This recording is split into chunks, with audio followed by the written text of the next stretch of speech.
तलबा व तालिबात Farooq foundation online school के ज़रिए यकसा निसाब के मुताबिक तालीम हासिल करें।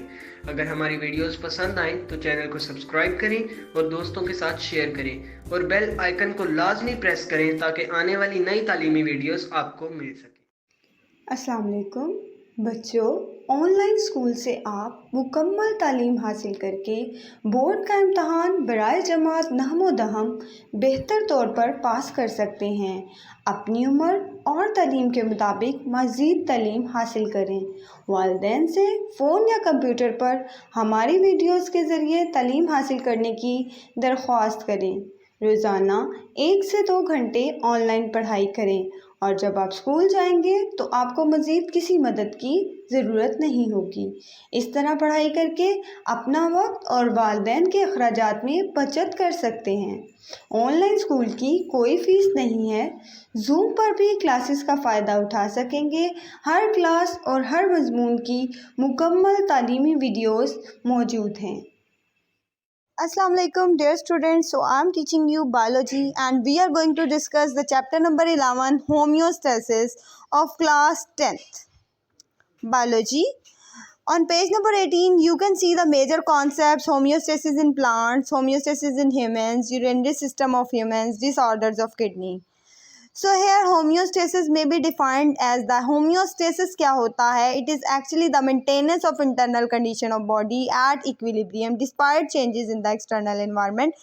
Basically होता क्या है स्टूडेंट्स कि होम्योस्टेसिस एक ऐसा मेकनिज़म होता है जिसके थ्रू जो एक बॉडी है उसके इंटरनल जो अंदर की हालात हैं वो बिल्कुल मेंटेन रहते हैं और इवन दो बाहर के जो एक्सटर्नल इन्वायरमेंट है, मतलब बाहर का जो माहौल है उसमें चेंजेस के बावजूद, जैसा कि आप लोगों को पता है कि बाहर के जो टेम्परेचर है वो भी चेंज होता है, ठीक है, वाटर की कंसंट्रेशन भी चेंज होती है। उसके अलावा अगर हम बात करें जो है मतलब डिफरेंट जो चीज़ें हैं, डिफरेंट फैक्टर्स हैं जिनको देखना होता है कि बाहर की किसी भी चीज़ से अंदर की बॉडी के अंदर का टेम्परेचर जो है वो मेंटेन रहे या अंदर की जो कंडीशंस हैं वो मेंटेन रहें।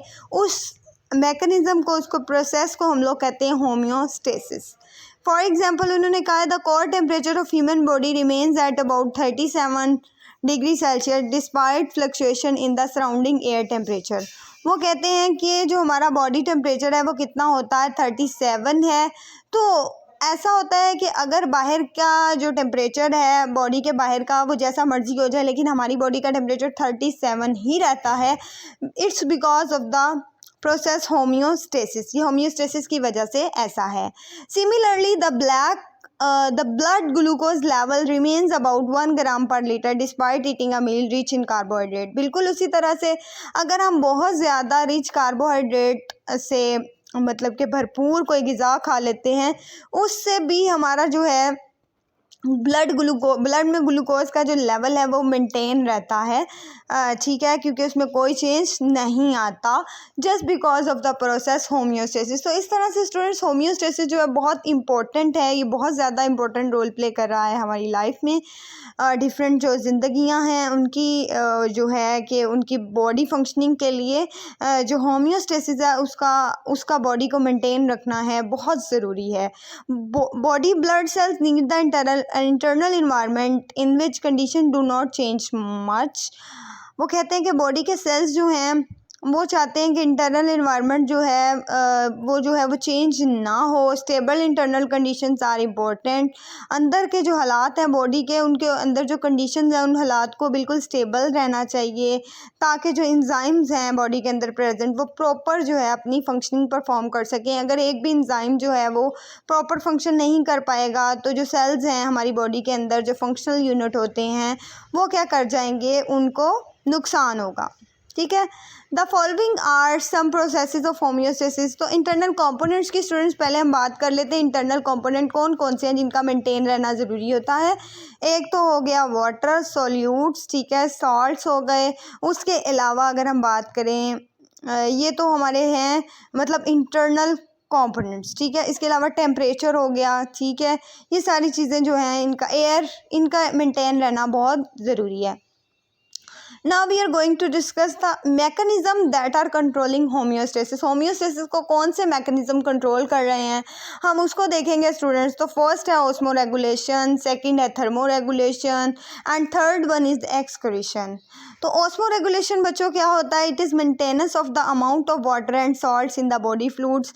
अब वो कहते हैं कि बेसिकली क्या है कि बॉडी के अंदर पानी और सॉल्ट्स की जो है उस अमाउंट को मेंटेन रखना, स्पेशली ब्लड और टिश्यू फ्लूइड्स में, उसको हम क्या कहते हैं? ऑस्मो रेगुलेशन कहते हैं। ऑस्मो का मतलब होता है students water and solutes, regulation का मतलब होता है टू रेगुलेट।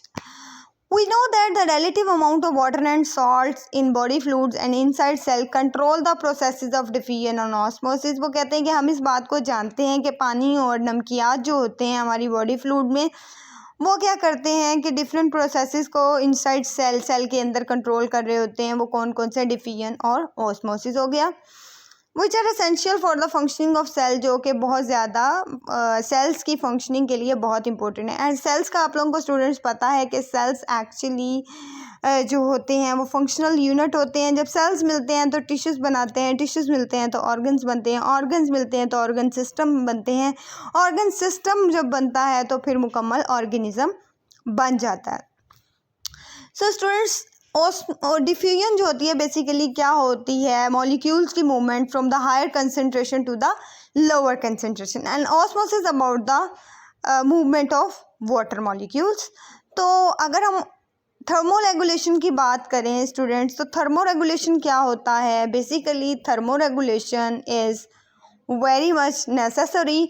बेसिकली थर्म का मतलब होता है टेम्परेचर, रेगुलेशन का मतलब होता है to regulate. The maintenance of internal body temperature is called thermo regulation. Basically क्या होता है कि अंदर के माहौल जो होता है उस टेम्परेचर का क्या रहना, मेंटेन रहना, उसको हम लोग क्या कहते हैं? बॉडी के अंदर का टेम्परेचर जब मेंटेन रहता है तो उसको हम लोग क्या कहते हैं स्टूडेंट्स?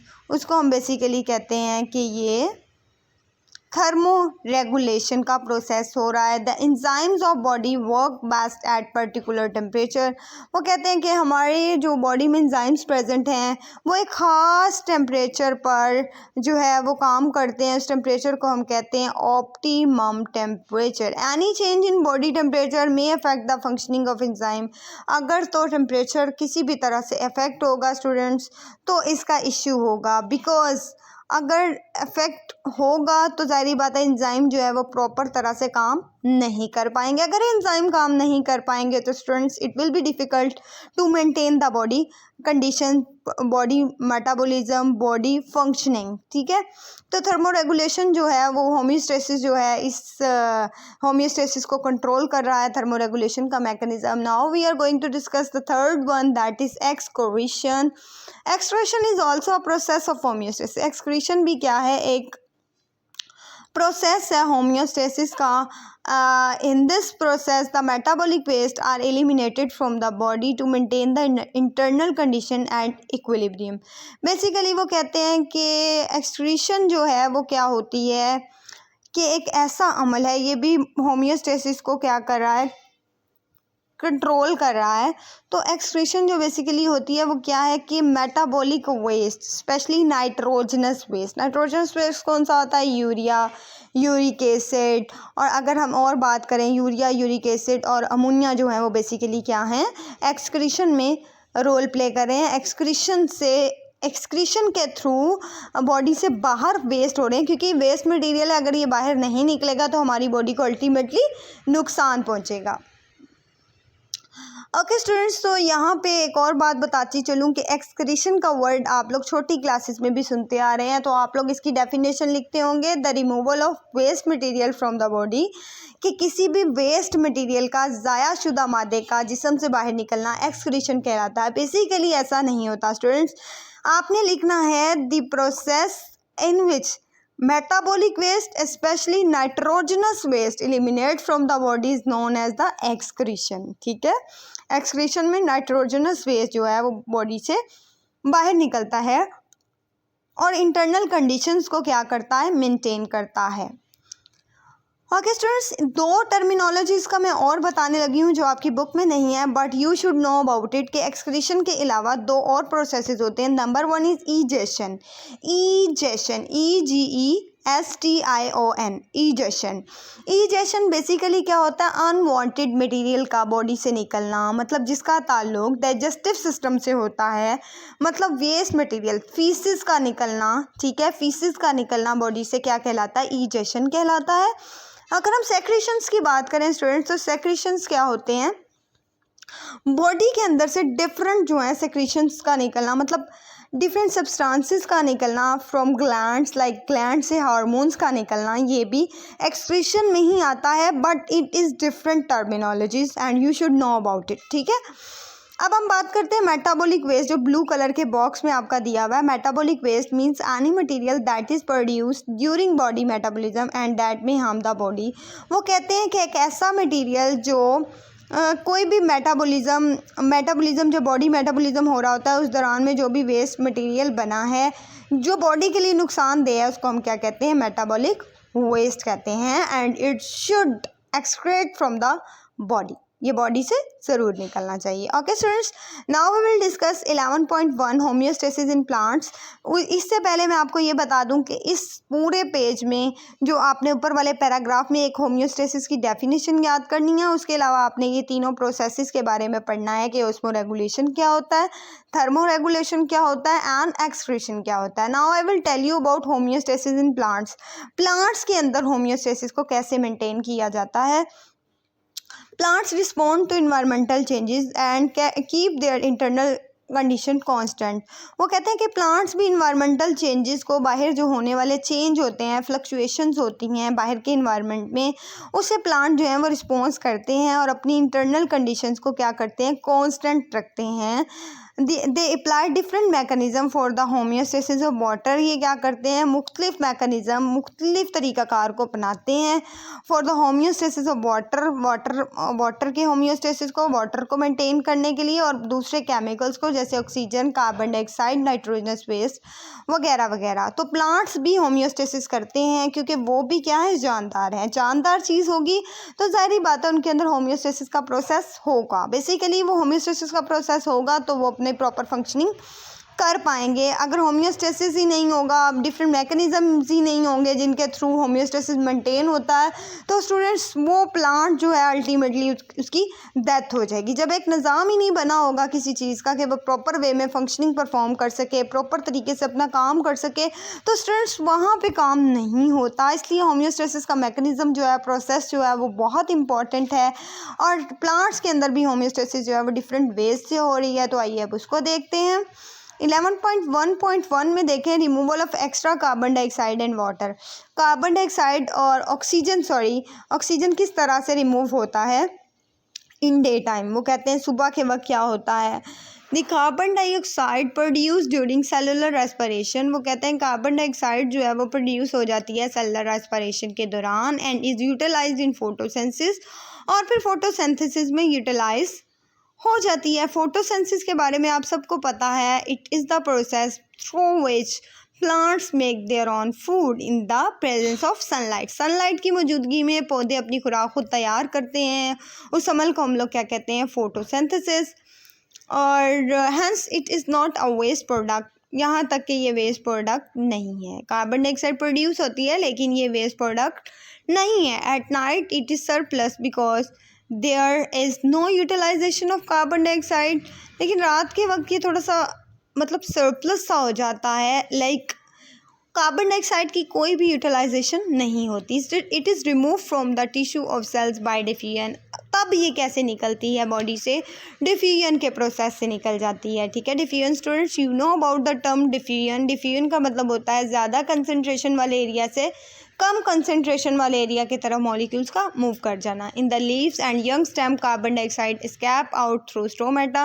वो कहते हैं पत्तों और यंग जो स्टेम होती है, तना, उसके अंदर से जो कार्बन डाइऑक्साइड है वो स्टोमेटा के ज़रिए बाहर निकल जाती है। इन यंग रूट्स में क्या होता है? Carbon dioxide diffuses through the general root surface. Carbon dioxide root में कैसे निकलती है, रूट सरफेस से डिफ्यूज़ कर जाती है specially through the root hairs. Root hairs क्या होते हैं स्टूडेंट्स? आपने देखा होगा मूली को, आपने देखा होगा डिफरेंट गाजर को देखा होगा, आपने शलजम को देखा होगा।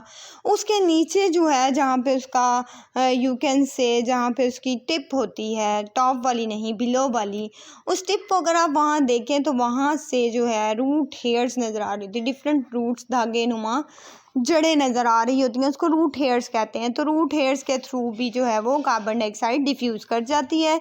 Oxygen is produce in mesophyll cells only during day time. वो कहते हैं ऑक्सीजन भी मेसोफिल सेल्स के अंदर पैदा होती है। अब मेसोफिल सेल्स क्या होते हैं students? You know about the structure of leaf. तो लीफ के ऊपर एपिडर्मिस होती है। Epidermis is known as, students अगर आपके पास पेन पेंसिल है तो काइंडली इसको लिख लें कि एपिडर्मिस जो है बेसिकली क्या होती है, एक लेयर होती है जो प्रोटेक्ट कर रही होती है प्लांट की, यानी किसी भी बॉडी सरफेस को। लाइक अगर लीफ है तो लीफ को प्रोटेक्ट कर रही होगी। तो स्टूडेंट्स उस लीफ के अंदर जो है अपर एपिडर्मिस, लोअर एपिडर्मिस होती है और दरमियान में जो है मेसोफिल सेल्स प्रेजेंट होते हैं। वो कहते हैं कि ऑक्सीजन प्रोड्यूस होती है दिन के वक्त मेसोफिल सेल्स में as a by product of photosynthesis after its utilization in cellular respiration. जब सेलुलर रेस्पिरेशन होती है तो यूटिलाइज हो जाती है ये। The mesophyll cell remove the extra amount of oxygen through stomata. तो मेसोफिल सेल्स क्या करते हैं? स्टोमेटा के ज़रिए उन एक्स्ट्रा ऑक्सीजन को जो है वो बॉडी से रिमूव कर देते हैं। Okay students, now we will talk about the 11.1.2 removal of extra water. हम देखते हैं कि एक्स्ट्रा पानी जो है वो कैसे रिमूव होता है from the body. We know that plants obtain water from soil. हमें ये बात पता है कि प्लांट्स जो होते हैं वो सोइल से जो है वाटर को ऑब्टेन कर water from soil. You know that plants obtain water from soil, कि वो सोइल से पानी को हासिल करते हैं and it is also produce in the body. और ये बॉडी के अंदर भी प्रेजेंट होता है, प्रोड्यूस होता है during cellular respiration. Cellular respiration जब होती है plants store large amount of water in their cells for turgidity. Plants basically क्या करते हैं? अपने अंदर सेल्स के अंदर पानी को जमा कर लेते हैं, टर्जिड हो जाते हैं। जैसे कि आपको पता है स्टूडेंट्स, हाइपोटोनिक इन्वायरमेंट में ऑस्मोसिस होती है। एंडोस्मोसिस से पानी जो है वो सेल के अंदर आ जाता है। जब सेल के अंदर पानी आता है स्टूडेंट्स तो क्या होता है कि टर्जिडिटी जो होती है, सेल जो होता है तन जाता है, टर्जिड हो जाता है। ठीक है। Extra water is remove from plant body by transpiration. वहाँ से फिर जो एक्स्ट्रा पानी होता है वो कैसे रिमूव किया जाता है प्लांट बॉडी से? ट्रांसपीरेशन के थ्रू। ट्रांसपीरेशन क्या होती है? एक ऐसा प्रोसेस होता है जिसके थ्रू जो पानी है वो इवेपोरेट कर जाता है from the body of plant. अब रात के वक्त क्या होता है? At night transpiration usually does not occur because most plants have their stomata close. रात के वक्त क्या होता है? ट्रांसपीरेशन जो है वो नहीं होती क्योंकि जो पौधे हैं उनके स्टोमेटा जो होते हैं वो बंद हो जाते हैं। If there is a high water content in soil, अगर पानी का लेवल जो है वो सोइल में ज़्यादा है, वाटर एंटर्स द रूट्स, तो पानी जो है वो रूट्स के अंदर एंटर हो जाएगा and is accumulated in xylem vessels, और फिर जाइलम वेसल्स में जमा होना स्टार्ट कर देगा। Some plants such as grasses, कुछ प्लांट्स जो हैं जैसा कि grasses force this water through special pores. अब कुछ जो होते हैं ग्रासेस में, इस तरह के प्लांट्स, ग्रासेस लाइक प्लांट जो होते हैं उनमें स्पेशल पोर्स होते हैं। वो कहाँ पे प्रेजेंट होते हैं? एट लीफ टिप्स और एजेस, पत्ते के ये किनारों पे या फिर टिप पे प्रेजेंट होते हैं एंड फॉर्म ड्रॉप, और वहाँ पे ड्रॉप बनाते हैं। The appearance of drops of water on the tips और edges of leave is called guttation. अब ये गुटेशन की डेफिनेशन बहुत इंपॉर्टेंट है स्टूडेंट्स, कि सुबह के रात के वक्त आप देखते हैं शबनम, सुबह सुबह जब आप जाके देखते हैं बाग में या कहीं पे भी आप पत्ते देखें तो उसके पानी के कतरे गिरे होते हैं शबनम से। वो बेसिकली क्या हो रहा होता है? एक्स्ट्रा वाटर जो है वो रिमूव हो रहा होता है वहाँ से। इस प्रोसेस को हम क्या कहते हैं? गुटेशन कहते हैं। ओके स्टूडेंट्स, आप देखें यहाँ पे रिकॉलिंग लिखा हुआ है आपकी इस डायग्राम के ऊपर वाली ब्लू राइटिंग में। Transpiration is the loss of water from plant surface in the form of vapour. Transpiration क्या होती है? पानी का निकल जाना प्लांट की सरफेस से, प्लांट की सतह से बुखारात की सूरत में, इसको हम कहते हैं ट्रांसपीरेशन। अब गुटेशन जो है वो कह रहे हैं guttation is not to be confuse with dew. Guttation को हम शबनम से रिप्रेजेंट नहीं करेंगे।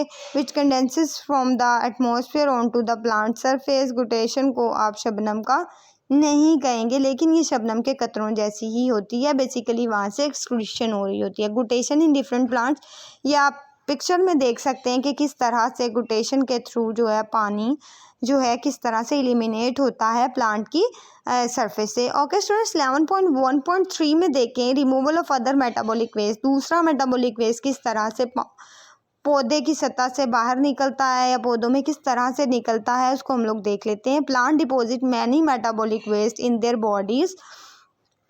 ऐसा होता है स्टूडेंट्स कि पौधे जो है ना वो मेटाबॉलिक वेस्ट को अपनी बॉडीज़ के अंदर जमा कर लेते हैं as harmless insoluble material. For example, वो बॉडी को बेसिकली नुकसान नहीं पहुंचा रहे होते, मतलब इनके अंदर ये एबिलिटी होती है कि वैक्यूल के अंदर क्या करते हैं, किसी भी वेस्ट मटेरियल को जमा करना स्टार्ट कर देते हैं। For example calcium oxalate. Calcium oxalate जो होता है वो क्या करता है, is deposited in the form of crystal in the leaves. Leaves के अंदर वो क्रिस्टल की सूरत में जमा हो जाता है। And stem of many plants, और बहुत सारे प्लांट्स की स्टेम में प्रेजेंट होता है, तने में। Example in tomato. टमाटो के अंदर भी आपने सुना होगा स्टूडेंट्स के ऐसे लोग जिनको किडनी का मसला होता है वो लोग टमाटर नहीं खाते, क्योंकि कैल्शियम ऑक्जेलेट जो होता है वो बेसिकली किडनी स्टोन भी पैदा करता है। तो अगर इसका एक्सेसिव अमाउंट में इस्तेमाल कर लिया जाए तो किडनी स्टोन भी बन सकता है। तो स्टूडेंट्स एक ख़ास अमाउंट तक ही हमें किसी भी चीज़ का यूज़ करना चाहिए। As you all know excess of everything is bad. किसी भी चीज़ का बहुत ज़्यादा इस्तेमाल करना जो है वो बहुत बुरा होता है। ठीक है students, so figure calcium oxalate needles in a leaf cell. एक लीफ के सेल के अंदर कैल्शियम ऑक्जेलेट की नीडल्स पड़ी हुई हैं। ठीक है students, so these are very much important how excretion occur in plants. Okay students, एक और बात आपको बताती चलूँ कि पौधे की उम्र का अंदाज़ा हम किससे लगाते हैं, जाइलम के रिंग से। अब जाइलम का एक रिंग, जाइलम क्या होता है स्टूडेंट्स, वो एक टिश्यू है जो बेसिकली क्या कर रहा होता है, अपने अंदर पानी जमा करता है। बेसिकली पानी को पौधे के डिफरेंट हिस्सों तक पहुंचाता है। तो स्टूडेंट्स पौधे के डिफरेंट हिस्सों तक पहुंचाना जाइलम के रिंग का काम होता है। लेकिन अब जितने साल पौधे को हो जाएंगे उतने ही जाइलम रिंग्स बनते जाएंगे। मतलब अगर एक 100 साल का पौधा है तो उसकी एज कितनी हो जाएगी, 100 साल हो जाएगी। So students it is very much important. ठीक है, इसको बहुत अच्छे से याद रखना है कि अगर 100 साल का पौधा होगा तो उसके 100 जाइलम रिंग होंगे। लेकिन 100 साल के बाद जो जाइलम रिंग होते हैं पुराने वाले, वो फंक्शन लेस होना स्टार्ट कर देते हैं, वो काम करना छोड़ जाते हैं। काम करना छोड़ते हैं तो वो अपने अंदर क्या करते हैं कि वेस्ट मटेरियल को डिपॉजिट करना स्टार्ट कर देते हैं। वेस्ट मटेरियल उनके अंदर आके जमा होना शुरू हो जाता है और वहाँ से उस लकड़ी का रंग जो है वो काला हो जाता है, ब्लैक वुड बन जाती है, जिसको हम कहते हैं ई बोनी। उस वुड को हम क्या कहते हैं, ई बोनी। तो इस तरह से भी प्लांट जो हैं वेस्ट मटेरियल को अपनी बॉडी से निकालते हैं। अगर हम एक्सक्रीटोफोर की बात करें स्टूडेंट्स, तो लीव्स जो होते हैं बेसिकली लीव्स एक्सक्रीटोफोर के तौर पे वर्क करते हैं। वो कैसे वर्क करते हैं स्टूडेंट्स के, ये अपने अंदर जो है खज़ां के मौसम में आपने देखा होगा कि पत्ते गिर जाते हैं। वो पत्ते क्यों गिरते हैं, क्योंकि उसके अंदर क्या होता है, वेस्ट मटेरियल प्रेजेंट होता है। वेस्ट मटेरियल के आने की वजह से पत्ते जो हैं फंक्शन लेस हो जाते हैं और वेस्ट मटेरियल पत्तों के गिरने की वजह से वेस्ट मटेरियल भी बॉडी से निकल जाता है। तो in this way plants are doing very well. ठीक है, कि प्लांट्स वेस्ट मटेरियल को एलिमिनेट करवाने में बहुत हेल्प कर रहे हैं। उनमें डिफरेंट पार्ट्स भी इन्वॉल्व हैं, जैसे अभी मैंने आपको लीफ का बताया, तो लीफ को हम लोग इसी वजह से एक्सक्रीटोफोर भी कहते हैं। ठीक है students, okay students, so here is the page number 20। इधर आप देखेंगे in trees which shed their leaves early the excretory products are remove from body during leaf fall. वो कहते हैं, यही बात जो मैंने अभी आप लोगों को बता दी है कि कुछ जो होते हैं पत्ते वो क्या करते हैं, अपनी बॉडी से क्या रिमूव करते हैं, मतलब पत्ते जो होते हैं अपने अंदर वेस्ट मटेरियल ले आते हैं, जो फिर क्या होता है जो ऑटम सीज़न के अंदर खज़ां के मौसम में गिर जाते हैं, जिसकी वजह से वेस्ट मटेरियल भी उनकी बॉडी से निकल जाता है। Other waste material that are remove by some plants are resins. और भी वेस्ट मटेरियल होते हैं, वो कौन से होते हैं, रेजिन्स होते हैं, कॉनिफेरस ट्रीज़ के थ्रू निकलते हैं, गम्स होते हैं कीकर के थ्रू, लेटेक्स हैं रबर प्लांट के थ्रू, एंड म्यूसिलेज और जो म्यूसिलेज जैसे स्टिकी सा मटेरियल होता है भिंडी के अंदर, वो basically by carnivorous plants and lady finger, उनके थ्रू भी ये सारे वेस्ट मटेरियल हैं जो डिफरेंट वे से एक्सक्रीट होते हैं। अब स्टूडेंट्स ये आपको डायग्राम्स नज़र आ रही हैं, ये 3 डायग्राम बनी हुई है। Resin drops from a cut tree, एक ट्री को कट किया, वहाँ से रेजिन के ड्रॉप्स निकल आए। Latex being extracted from a tree, latex किस तरह से एक्सट्रैक्ट की। उसके बाद mucilage drops on a carnivorous plant, mucilage के ड्रॉप्स किस तरह के होते हैं कॉर्निवोरस प्लांट्स पे। ठीक है, तो ये सब क्या है, वेस्ट मटेरियल हैं। और ये फिगर कौन सी है, removal of some waste in plants, कौन कौन से वेस्ट मटेरियल जो हैं वो बॉडी में प्रेजेंट होते हैं। Okay students, thank you very much. Next lecture में हम लोग ऑस्मोटिक एडजस्टमेंट पढ़ेंगे प्लांट्स में, उसके बारे में मैं आपको बताऊंगी। ठीक है, तब तक के लिए अल्लाह हाफिज़।